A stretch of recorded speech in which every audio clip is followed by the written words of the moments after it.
బాగానే ఉంది. పిల్లలు ఉన్నారా?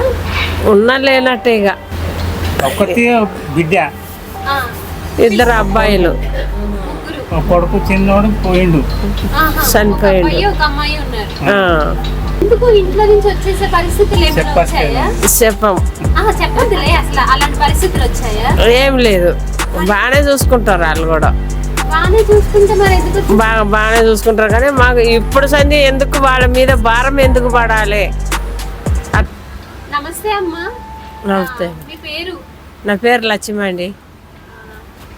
ఎన్ని సంవత్సరాల నుంచి ఉంటున్నారు ఇక్కడ? ఇక్కడ సంవత్సరం అవుతుందండి. సంవత్సరం ఈ కాళ్ళ దిక్కెళ్ళి వచ్చినా నేను. తగ్గింది చాలా తగ్గింది.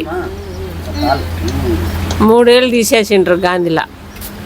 గాంధీ హాస్పిటల్ నుంచి డైరెక్ట్ గా ఇటే వచ్చేసినాం, ఇంటికి పోలేదు. ఇద్దరు భార్య భర్త. బాబాయ్ పేరు శ్రీనివాస్ అండ్ లక్ష్మి. ఎలా ఉంది మీకు ఇక్కడ? బాగుంది మేడం, బాగానే ఉంది. పిల్లలు ఉన్నారా? లేనట్టే ఇక ఎంతమంది ఉన్నారు ఇక్కడ? మేము ఇద్దరేం ఉంటాము. చాలా మంది ఉన్నారండి. ఒకటి బిడ్డ, ఇద్దరు అబ్బాయిలు, కొడుకు చిన్నోడు పోయిండు, చనిపోయిండు.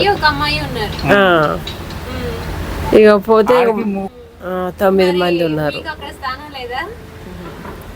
మేము గాంధీ నుంచి వచ్చినాము మేడం, కానీ వాళ్ళకి తెలియదు మేము ఇక్కడికి వచ్చినట్టు.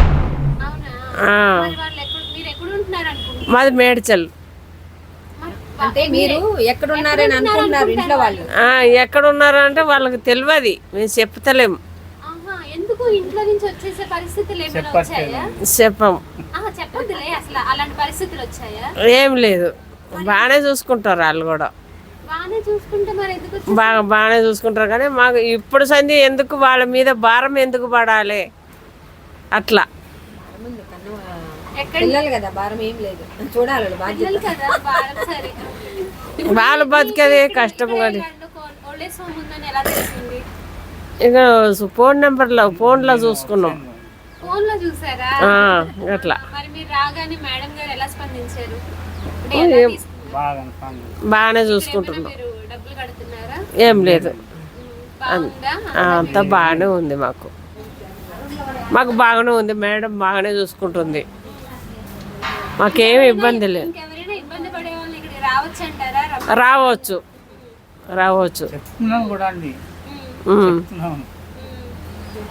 రావచ్చు, ఎవరు వచ్చినా సరే చూసుకుంటాం.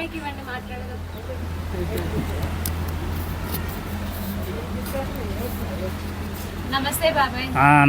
ఎలా ఉంది మీ జీవితం? చాలా చూసుంటారు. ఎలా ఉంది మీరు ఇంత జీవిత కాలంలో? బాగానే ఉందండి. ఏమైనా చెప్పాలనుకుంటున్నారా? సంవత్సరం నుంచి ఉంటున్నాం, ఇప్పటికైతే బాగానే ఉంది. తర్వాత ఏం షికాయత లేదు. చూసి ఒకవేళ వస్తే వెళ్తారా? వెళ్ళమండి.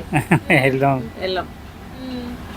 మాకు సొంత ఇల్లు అంటూ లేదు కదా అమ్మ, కిరాయి ఇల్లే మాకు. సొంత ఇది మందే కదా, ఇది సొంత ఇల్లు అందరిది. ఇది నాదే కాదు, ఇది అందరిది.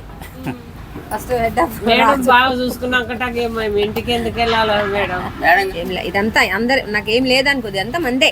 అన్నిటికి మా రాజు కూడా మంచిగా చూసుకుంటాడు, ఒక తల్లి తండ్రి లాగా చూసుకుంటాడు. నేను అడుగుతాను బాబాయ్, ఇప్పుడు ఇంత జీవితం చూసారు, మనం పిల్లల్ని పెంచేటప్పుడు చాలా అనుకుని పెంచుతాం. అవునండి.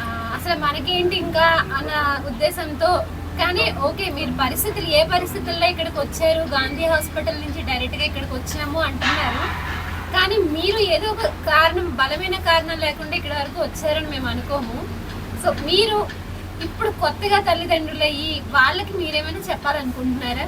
బలమైన కారణం ఇదేనండి, నాకు ఉద్యోగం లేకపోవడం, పిల్లలకి భారం అవ్వద్దు, పిల్లలకి భారం అవ్వదు. అదే మీ విధంగా ఎవరికైనా మీరు అంటే డబ్బు పరంగా కానీ, లేకపోతే మీ జీవితాన్ని మీరు ఇట్లా డిసైడ్ అవ్వండి అని మీరేమైనా సలహా ఇస్తారా?